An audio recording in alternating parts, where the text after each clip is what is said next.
Whakataka te hau ki te uru, whakataka te hau ki te tonga, kia mā kina kina ki uta, kia mā taratara ki tai, e hiaki ana te atakura, he tio, he huka, he hauhu, tihei, mauri ora. I declare the meeting open. Welcome, nau mai, and let's get on with today's council meeting. Please let me or the democracy advisors know if you intend on leaving. We're going to adjourn very shortly to go into our LTP committee. First, I move the motion to accept Councillor Pannett for lateness, just by a few minutes. Deputy Mayor will second. Let's go to a vote.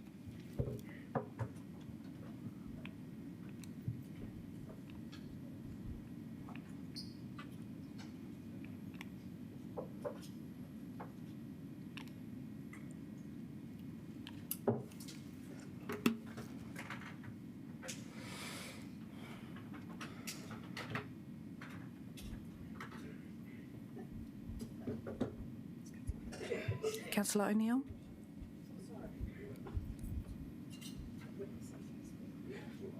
And that is passed. Announcements by the Mayor will be a little later on. Do we have any conflict of interest declarations? Nope. Confirmation of the minutes. I move the motion that we approve the minutes from the 30th of September with a change, which you can see on the screen there, to agree to amend the minutes to include the tabled valedictorian speech by Councillor O'Neill, which didn't quite make it in. Deputy Mayor will second. Please go to a vote.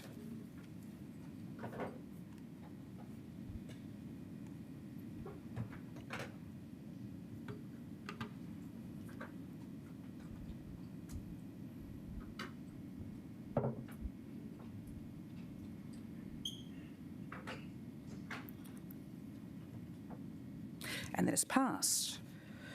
There are no items not on the agenda, and there are no requests for public participation for council. So I will vacate the chair for Councillor Matthews.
meeting for half an hour with Jonathan, thanks to Iona, and really grateful for that.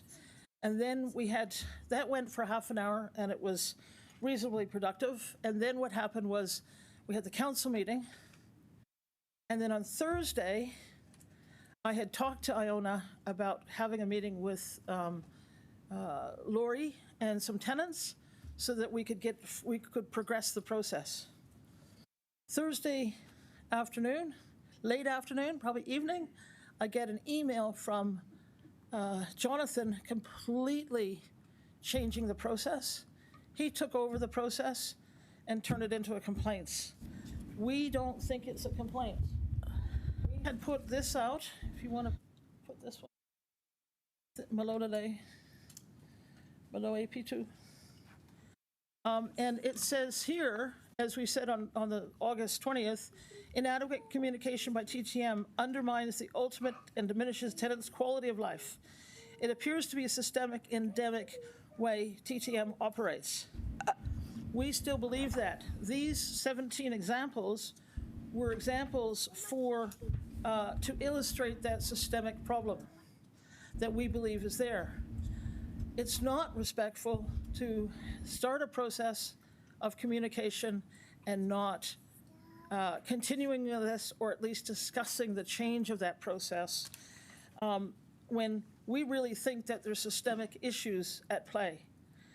And I'm not sure how Jonathan becoming in his complaint process, which I'm going to ask Tony to read because he's probably the best suited to read. Your time, you can take your own time, Joan, sorry. No, I know. I'm just saying he can have it. That's okay. He can have it. Thank you. Now, we never filed a complaint. We only wanted solutions to the issues we saw resulting from systemic and endemic communication problems. With Jonathan's unilateral change in this process, on Monday morning, I asked for... Point of order. Could I just ask that individuals are not named in this process? Yeah, if we could refer to roles. Thank you, Joan. Okay, that's fine. The chief executive of TTM had changed the process that we didn't agree to. And he had done that without any discussion or consultation. We don't have a complaint. These aren't 18, 17 complaints. These are examples that we need sorted. We need solutions. We don't need a complaints process. Now, why do we have a concern about the complaints process? Jojo was given a 14-day notice to remedy, and there was queries about that, and the investigation complaints process from TTM resulted in falsely accusing her. Point of order. I'm really sorry to be interrupting, but this is actually, there are some factual issues here. Okay, we'll have the facts. I just quickly say that we have spent an enormous amount of time trying to work through these issues and continue to do so. Joan, I'm not sure that this is an appropriate place to go over an internal process from Te Toi Mahana. My understanding is that this presentation was to be about the complaints process generally, rather than a particular individual complaint. And this is an example. Now, want to talk generally about the complaints? Hi. So since moving into Te Toi Mahana, I've noticed, not myself but a lot of other tenants unable to communicate with any of the property managers properly. They're usually unavailable, or like Joan said, I was given 3 14-day notices over a series of different reasons. First reason was for pot plants that were on the balcony. I was just trying to lighten up the area because it was quite dingy, dark and gloomy. I don't know why they couldn't communicate with me prior to giving me a 14-day notice. It's just one example, and then another was someone complaining about a friend of mine smoking. That I wasn't even talked about that at all. They've just given a notice. And the latest one was that they reverted the first 14-day notice and changed it to something else. So it's just hard and quite confusing to know what they're really giving me the notices for, when I just wanted to be able to communicate with them properly. They don't talk to us, they don't make it easy. I've got a young son, so yeah. We're trying to be constructive, and we have issues. Fundamentally, we believe that the organization needs to be implicitly the process for complaints. We've got some constructive ideas here. We had discussed this with the board, and they said they wouldn't do anything until the next time they reviewed the policy with a no date. Yet we're now talking, we're now down. What we feel is this inadequate. There's no process to genuinely resolve in their complaints process. It's clearly defined. It's not clearly defined what is a complaint and what is not, and it's not restorative in nature. It's not conducted in a way in which natural justice is present, including due process. JoJo's a perfect example. They never spoke to her. Assess complaints according to policies and procedures. That has not happened, doesn't happen, or is required to happen. The appeal process, we believe, needs to be independent, and it doesn't need to have the CEO be the complaints, the person that takes the complaints. Now, I'm just going to have this passed around. And all we're asking for is to be respected, sincere communication, not telling us or dictating to us what they're going to do with us. And I'm not allowed to use her name. We would like to be part of the stakeholders' participation for the overheating. This was her lampshade. We know stuff, we know our buildings, we know all of those things, and we would like to be part of that. I'd like you to. Kia ora. I've been in Newtown Flats building for like almost 10 years. I live in the middle of the E block, and in the middle there is no circulation whatsoever. You have flats on the outside. They have they are one bedrooms, which they have flow bathrooms, windows, which flows the air through their place. But for myself, there's no flow air whatsoever. There is, and other tenants, sorry, all the tenants all in the middle are the ones that are getting trapped with the heat. I live on top of the floor, and it's hotter than everyone else underneath me, which is why my place gets mounted. The paint on the walls are bubbled. As you saw the last time I was here, the lampshade was mounted. Now, that's not the only lampshade in my place that's mounted. And this is all we want, is to solve the problem and to respect each other in a good way. And not be told what to do. Thank you. Yeah, so there's many other tenants that, like Joan said, that were unable to make it because we only had a small vehicle. So yeah, we're just trying to speak on behalf of all of us, really. And I think they said that there was 1,000 residents. So there's plenty of us over there that are suffering the same issue. Joan's been there for 14 years. I've only been there for a year. And I mean, I'm not looking forward to summer at all. Yeah. Oh. Thank you. We had a stabbing last week. Yeah, and it's concerning that the CEO did not know about the stabbing, but it's more concerning that the youth worker, I'm finishing in 13 seconds. Yes, but you're introducing matters which I think are criminal matters for the police. Finish the police. No. I'm concerned that the youth worker did not know that the stabbing had occurred, and they're working with our rangatahi. That's concerning. These issues are all over the place. We have a huge number of issues, and it's gone down a rabbit hole. We're out of time, Joan. Thank you.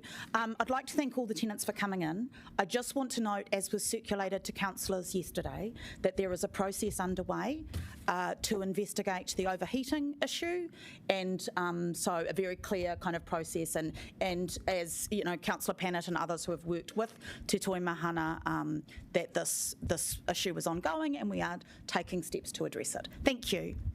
All right, we will now move on to the decision register updates and upcoming reports. Andrea Reeves, oh my. Do you have anything?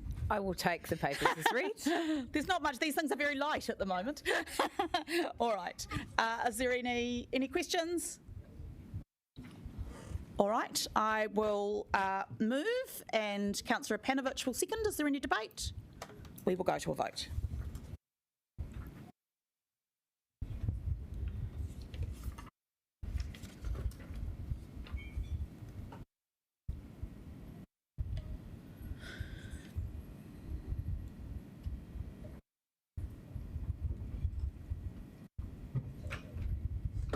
Notes.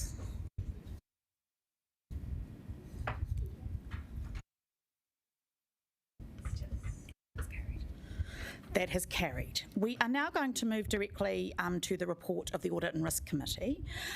So I just want to talk us through what is going to happen, the process. So Bruce, as chair, is going to come and make some remarks. Baz will also provide some information about the audit process and a few small updates. You will be provided in writing with those, and we will adjourn briefly so you can have time to read them. Then we will come back and we will take questions of both our team and also the auditor, and then we will move the paper. So is that clear, everybody? All right, beautiful. My Bruce and Baz, if you're coming now. Beautiful, thank you.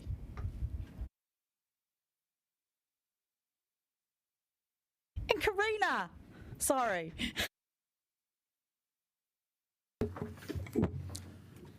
Thanks, Rebecca, for the opportunity to come to you as independent chair of the Audit and Risk Committee.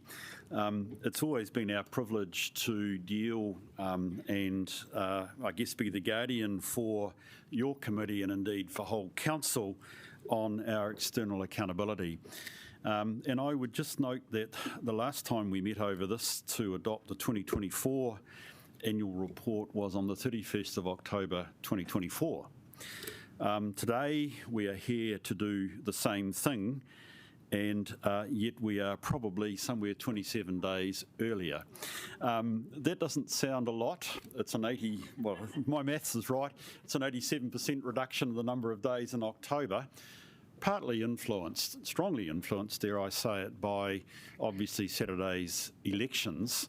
But actually, I just want to reflect, represents a tremendous effort by Baz, Karina, and the whole team, and it's terrible to name, I would love to name everybody, but I can't.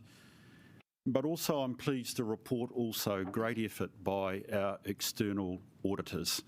It's been one which I think, if I can reflect what you've said to me, Baz, a renewed and refreshed relationship, which means that not only can we bring the recommendation to adopt the annual report and the attendant audit opinion that will go with it, I think it's tremendous that we're in that position to do that now as you go into the elections. In your papers, you have a 2-volume version of the total annual report. You actually also have in there, and as part of your, I guess, second set of recommendations, the greenhouse gas inventory report. All these reports have been subject to the work and the review of your Audit and Risk Committee. Our role is to maintain and have the relationship with the external auditors to see that the development of the report goes appropriately and indeed we have a successful audit. And I'm glad to bring to you today the fact that that has been concluded. I want to compliment Council on an honest and very transparent report. Transparency, I note, is a feature of many election campaigns around the country. The fact that we are doing this today prior to the election stands Wellington in good stead, being transparent, and the fact that we have the external auditor's opinion on this is great as well. I would add my own comment that in my view as a independent, I think your report meets good practice and you should be proud of it. There is one other comment I'd like to make before we deal with the necessary changes. Our role today, well, sorry, I should be careful. Our role as a committee, and I suspect yours as well, is to adopt this report.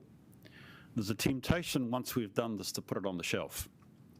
I would want to argue that actually now's the time that and it will be the new council, I appreciate, next week, should start living with this report and actually look and analyse what are the results, because it creates the base for, dare I say it, the next planning round, the annual plan for 26-27, and indeed, most importantly, the LTP. That will be a significant piece of work that this new council undertakes. I would like to just compliment you that you are leaving this in a finalised version for the new incoming council, and speaks volumes. I've said that there are some changes which I'll ask Baz to go through in a couple of moments. Of its nature, you bring something forward by 27 days, there is always, unfortunately, but it's always the case in my experience, a mad rush to get it to the finish line. And so when the committee met last week to work through its recommendations and to enable me to be here today recommending adoption of this report, we knew in working with Fiona, our external auditor, there were always going to be some minor changes, and I would like Baz, if you could just give a rough, well, not a rough sense, an accurate sense of what those changes are, please. Thank you, Bruce. Yes, look, we will circulate a one-pager that provides all the information that you'll need. But in terms of a brief summary, three changes in instance that we've worked with audit on that are going to be disclosed in the annual report. One of them is in volume 1 and relates to sealed local road network KPI. So there's a slight change in terms of the number due to methodology change. A slight increase, but just recognising that the number in terms of the KPI is still not met. And the other disclosure is around the Water Services Delivery Plan. At the time of adoption at ARC, that hadn't been signed off at that stage, and so it has been now, and that it just needs to be disclosed in the annual report. And there are additional disclosures around greenhouse gas emissions. We spent some time talking about that at Audit and Risk in terms of some of the challenges in that space, that we are one of those councils that are leading in that space. And so there's some additional disclosures around how we go about that, some of the challenges, definitions, and so on and so forth. So I'll leave it there.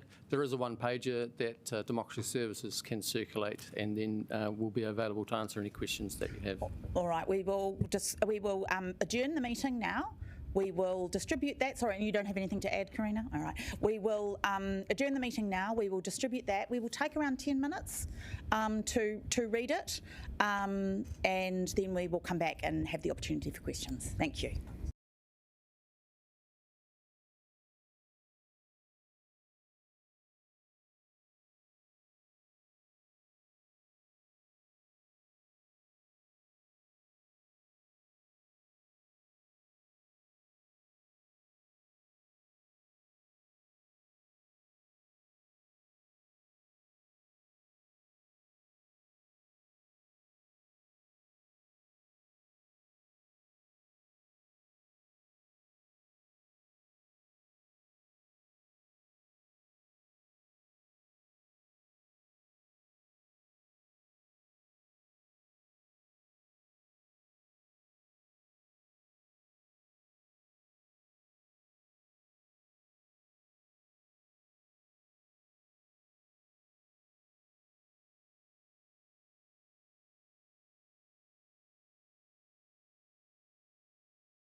we will come back and we now have the opportunity. So when it comes to wording, there's a few minor changes that are on the screen as opposed to the paper copy that you have. Just things like just making it sort of make more sense in terms of the resolutions, and also some things like acronyms fully expanded into words. So are there now questions of our team and or the auditor as well? Fiona, welcome. Councillor Randall, did you have a question? Okay, Councillor Free. So my question just relates to sort of the broad financials that are outlined at the start. So 488 million of CapEx and 948 million of OpEx. But also there's reference to around 100 million odd of revenue from grants and subsidies that comes back into the council to help pay for things like, you know, roads. Is that what I'm really asking is, it sounds like it's an awful lot more OpEx an awful lot of OpEx that we spent, far more than the rates take. But is that not counting the grants that we get back from NZTA and the like? I'll just Maybe ask it's an Andrea Karina question. to come. Yeah.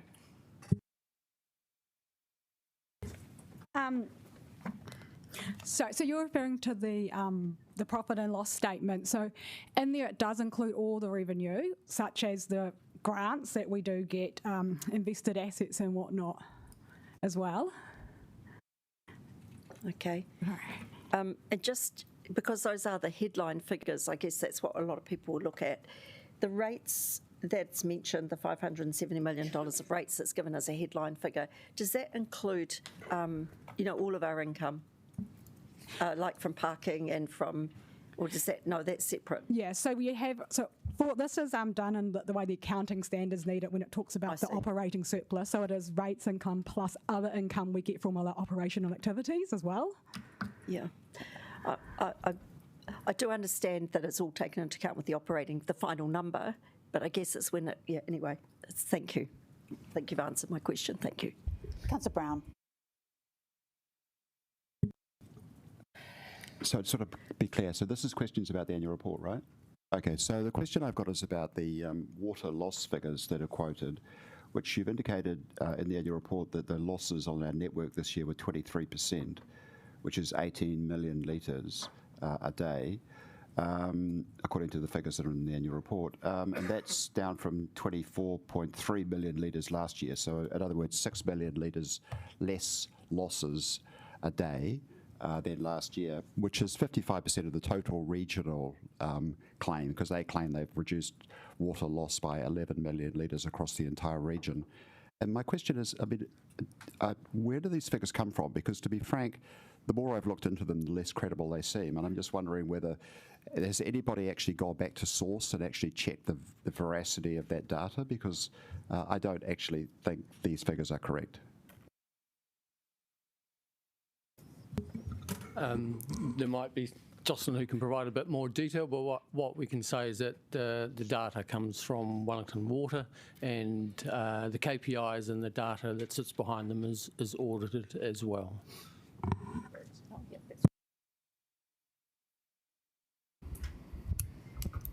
It looks like there are no further questions. Oh yes, Deputy Mayor Finn. Yeah, kia ora. This is for the greenhouse gas emissions report on page 400. Just that scope 3 emissions are going up, and I just wanted to clarify why that is. Is that because our suppliers are going up, or is it because we're getting more data? It's because we're getting more data. Yeah, okay, thank you.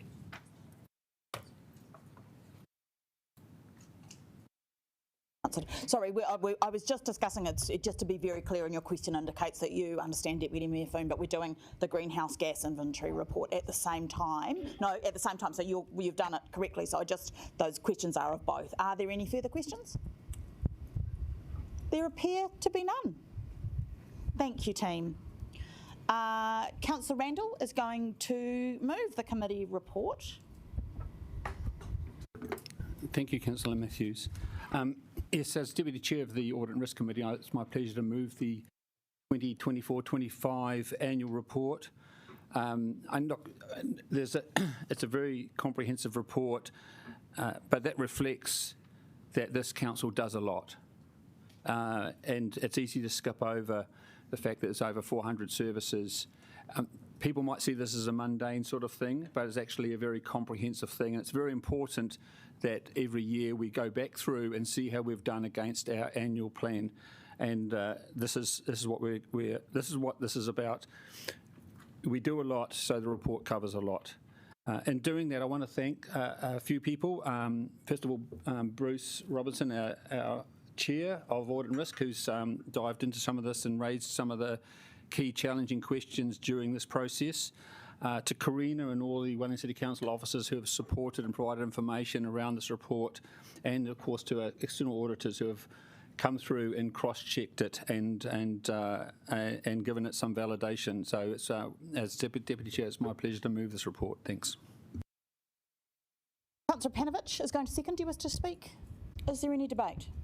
Oh my goodness. Deputy Mayor Foon, yes, I'll allow it. Just want to acknowledge all the mahi that has gone into the report, but I also really want to acknowledge the work around the reporting into the sustainable development goals, particularly along our priority areas. And I'm very excited that this is improving in our council, so I just want to commend the work and make sure that we're all looking and noting that. Thank you. Councillor Free. Yes, thank you. I'd just like to note that I think it's a really readable report. I was very interested in some of those bigger metrics that you get at the start about our city. Just comparing us with the national average, it's quite obvious we're a younger, more diverse, better educated population generally. And I think sometimes we forget about the people talent that we have here in the city and the amazing things that actually do go on in the city. And on that line, I think it was great that we actually did blow our own trumpet a little bit with some of the awards. I loved reading that award page and realising some of the great work we've done. For example, I didn't realise that Takina was a runner-up in the World Architect Building of the Year, and in fact the only New Zealand building to be nominated in that category. And that we also won the Supreme Award at Taitura, the Local Government Excellence Awards for the Predator-Free program. So if you skipped that page, I really encourage you to go back. I can't remember the number of the page, but it's amazing the breadth of awards that we've actually been acknowledged for. Even the award for cat management, all those years ago when we did the microchipping, made it compulsory to microchip and de-sex cats, and it seems to me some years later we actually get an award for that cat management. So I did want to talk just a little bit about the qualification on the trying to do our carbon footprint accounting, because we are trying to do something. We're probably a couple of years ahead of some of the other councils. I do understand this is moving towards being more mandatory, and about 20 councils around New Zealand are trying to measure the carbon emissions, not just their own organisational emissions, but the emissions that are consequential on the contractors that they employ. But we are one of only two that are actually putting this in our annual report, which means it's then subject to audit. So although it's been qualified, it is because we're right there trying to do something that's actually tricky and complicated. But it is going to allow us, the investments that we've made, we will be able to verify the effect that that's having. And that, I think, is quite important, because we do know our people are concerned about climate change and do want to know that what we're doing is having some sort of impact. So I'll just leave it there. It's a really readable report. The one other thing I meant to say is it was also really helpful that there was a table setting out the differences between what we do, our responsibilities versus the regional council responsibilities. And I think because of, people really would value that actually being done in a bit more detail, and it also helps people understand where our authority lies and where other entities like central government's authority and the regional council's authority lies. And I thought it was just a start, but it was good to see it. And I do think we could do more of an overview of how we relate to NZTA, where their role fits in with our role, how there were one or two other organisations, how our airport fits into the mix. And so we get an overview of how this council actually sits in the bigger picture of things in Wellington. Thank you. There appears to be no further debate. Councillor Randall, do you wish to have? Okay, all right, we will go to the vote.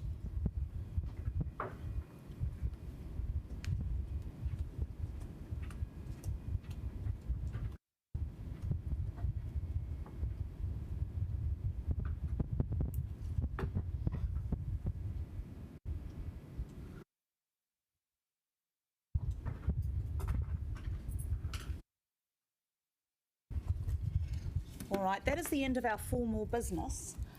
Before we adjourn this meeting and go to council, I just want to acknowledge the cool girl to my left. And thank you so much, Letitia, for all of the amazing work that you have put into supporting this committee and me as chair. I am so grateful. We ended up having about double the workload than we anticipated. So we got a lot of opportunity to work together, and I just want to say how much I appreciate your calm, collected guidance, having to work through all of our breaks to do our silly amendments we have, and just your company throughout this. So I'm very, very grateful.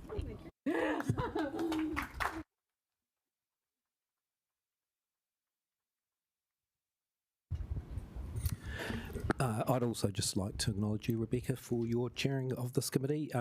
It is a fun committee. The accountants in the room love it. And it's one that does actually do substantial work, both with the long-term plan and also with the annual report. So appreciate the additional work that you've had to do over the last 3 years in this committee. Thank you. Thank you, John, and what a pleasure it has been to work with you as my deputy. Basically any role, I want to have an accountant by my side. Now, a cool girl and an accountant, then you're fixed. That brings us to the close. Tēnā kua mutu tuhui. That closes this meeting and this committee. Thank you, everyone.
Okay, kia ora koutou. We've just got a couple more items to go. So, end of training report. Please welcome Andrea Reeves to introduce it.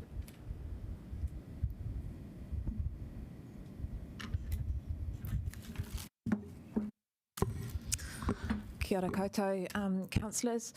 The purpose of this report is to outline the procedures that will be put in place through the transition from this council to the next group of elected officials.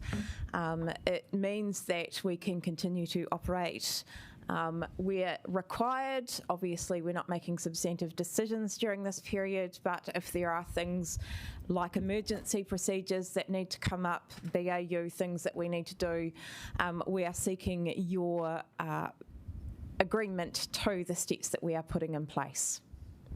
Happy to take any questions. Questions? I'm not seeing any questions. Thank you, Andrea. Oh, sorry, just one question. Randall. So I guess just for clarity, the key thing around this is that in the interim, the chief executive will have some of the powers that would normally be with council just to keep things running. Correct. Okay, that's cool. Any other questions? Councillor Calvert. If the new council chooses, could they be sworn in sooner than the 30th of October?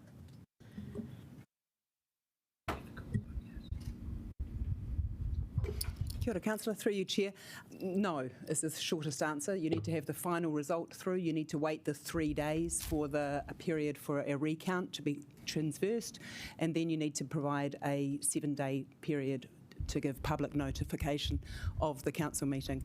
It might be physically possible to do it on the 29th of October, but I wasn't willing to take that risk. So the plan is that it will be the 30th of October, the earliest possible chance, other than an emergency meeting, which has different. Which you could have call for an extraordinary meeting beforehand? There are processes whereby the first meeting, you can do emergency swearing in if there is a reason for that. You really have to make sure that you're meeting that threshold because you're not providing the public with the notification you'd normally be doing. Okay, thank you. I'm not seeing any further questions, so thank you, officers. I will move the motion. Deputy Mayor will second. Is there any debate? Fabulous. Let's go to a vote.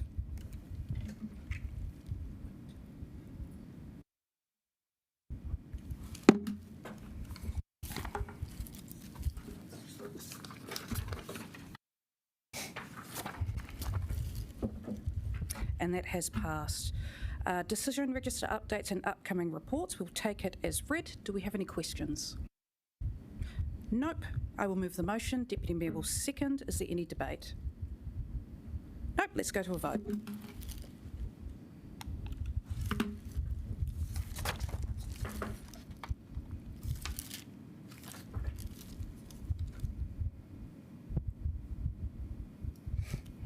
And that is passed.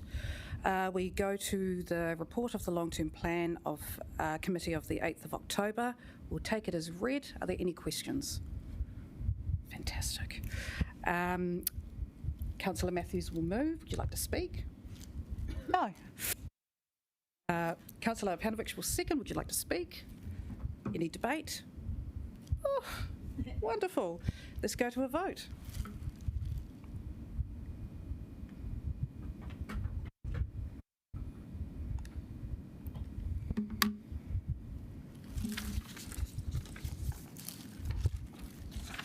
And that has passed.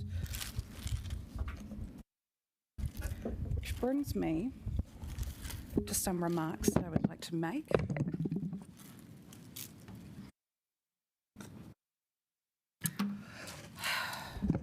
Tēnā koutou katoa, can you hear me while I stand? I don't usually stand, but this is a very special moment. Councillor Calvert, I think you'll appreciate this. Yes, thank you. Kia koutou o te atiawa, taranaki whānui, ngā te tōrangatira, ngā mana whenua, ngā kaitiaki o tēnei whenua, tēnā koutou katoa. Kia ora, my fellow councillors and staff. This is my final moment as the Mayor, so I do want to take this opportunity to really reflect on the last 3 years. Numerous challenges have been thrown our way, yet we've worked tirelessly for our city and set it on an amazing track. Many of us started this term with the goal of creating more housing, delivering transformational projects that light up the heart of our city and provide more public transport, more cycleways, pedestrian-friendly streets, and seats, and more vital investment in our water infrastructure. We aimed for a place where our nature and creativity can continue to flourish. A community that celebrates diversity and looks after its most vulnerable, and one that honours Te Tiriti and our iwi partners. We are well on our way to achieving that and delivering a transformed city. As a majority collective, we've had some massive wins that we should celebrate, including a record investment of $1.8 billion into water infrastructure, over 1,200 leaks, and over 30% of our budget allocated to water, which is great. Passing the district plan and enabling thousands of new homes, 373 affordable rentals, and upgrades now planned for 800 social housing units. Climate change action has resulted in 27 kilometres of new cycleways, adding 5 kilometres of bus lanes, and decarbonising our swimming pool network. We've got our total emissions of Wellington City down as a whole by 5%. We've planted over 250,000 trees around the city and the Greenbelt. We've boosted funding for city safety and tackling homelessness by $5 million. We funded the city mission to open Te Whakamaru, showing that we can have housing with wraparound services. We partnered with iwi to establish the 72-hectare Mātai Moana Nature Reserve. And we signed the Friendly City Agreement with Ramallah, and we banned investments in companies that are complicit with the illegal occupation of Palestinian land. We also have incredible projects opening up our city's civic heart, which will propel us into the future. In March 2026, we'll be reopening Te Ngākau Civic Square and our central library, Te Matapihi. Our Moore Point sludge minimisation plant will be completed by 2026. We'll have our town hall reopening in the first quarter of 2027, and our Courtney Place regeneration project will be finished in 2029. We've already seen how much work in progress has been made over the past few years, and if we stay on track, a city will be transformed sooner than we realise. This is incredibly, truly amazing stuff, and many of us promised that in our election campaigns. But now, as we reach the end of our term, we should be proud and celebrate these wins. It is precisely the work that will set our city up for the future. So, to my fellow councillors, Pauiwi and staff, I really want to thank you for your massive contribution. Our Tākai Here partners, and Pauiwi Liz and Pauiwi Holden, you've become whānau to me. And I really thank you for your advocacy for mana whenua and the city. To our Deputy Mayor, thank you for being the kindest person on council and the amazing support that you've provided to me. To our chairs, Rebecca, Terry, Tim and Sarah and Nico, you've done a mammoth job this term, and I hope you feel proud about what you've led. To Geordie, the coolest nerd here, who I feel like I can always lean on, and I appreciate that brain of yours. To Nico, to Ben, and to Nuruddin, the Airport 3. We went through tough times around that decision, but as it stands, we were able to keep the airport and keep a progressive long-term plan. So I thank you for sticking to your morals. To John, my favourite Conservative, thank you for expressing your opposition in the way that you have and respectfully. To Diane, your opposition has been particularly strong. And if you become the mayor, I can't wait to be yours. To Ray, Tony and Nicola, we've rarely seen eye to eye, but I do respect the fight that you bring to the table and the way that you stand up for your communities. To Iona, you've contributed a massive amount to council. And you've really paved the way for the environment. And so I really want to thank and respect you for that mahi.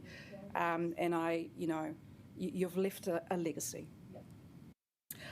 To my office, Nadine, Michael, Mitch, Kate, Tiamalu, Luz, Damon, Annabelle, and my previous staff, Jim, Al, Catherine, Pearl, Jill, Margot, and Dave. Thank you for looking after me. And through our CE, Matt, and Barbara, the entire organisation, thank you for your tireless work for our city. And I especially want to thank Dem Services. Jen, thank you for your massive work over the last few years. You won't be around for the next council because you're moving on, but your impact will continue through. And I want to take this moment to really thank Elise, who's been by my side at council. We've got a little gift for you just over there. Thank you for your work and for keeping me calm. So the work we've done together and what we've undertaken is pretty remarkable. But meaningful change and transformation does not come easily. In this term, we've had our fair share of challenges and tribulations, and I think I can say these challenges have been worth it when I look at the progress we've made and what we've achieved. One of those main challenges I want to highlight is the abuse that we can face in these roles, and that's across, the political spectrum. And it has been quite strong, especially towards women, Te Māori, and our diverse communities. These roles and these institutions were not traditionally built for, people like us.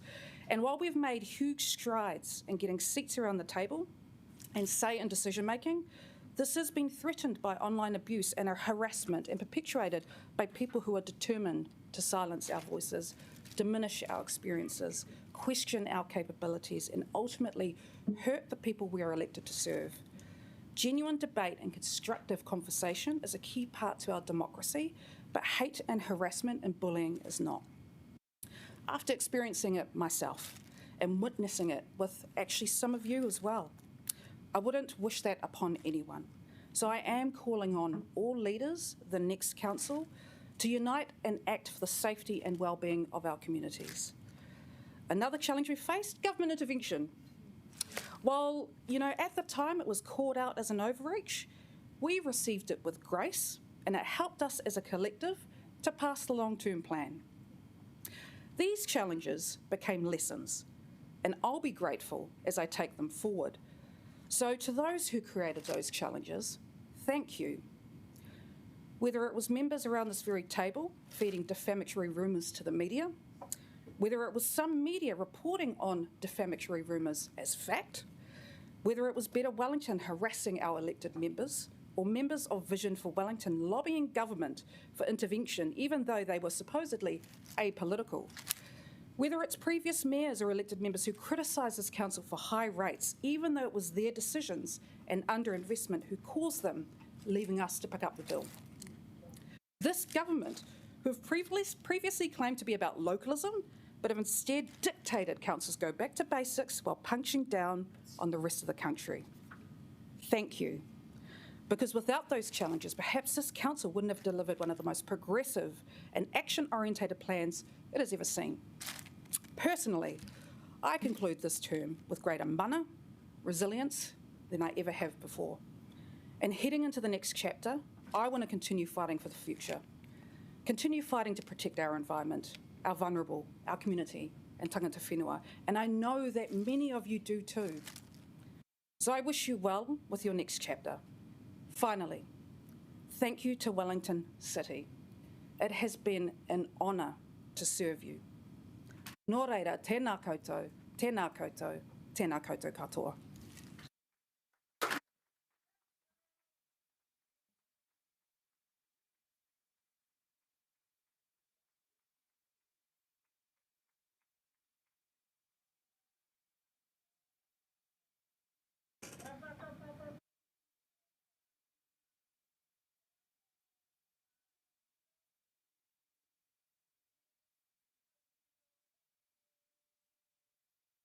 Kia ora, Auntie.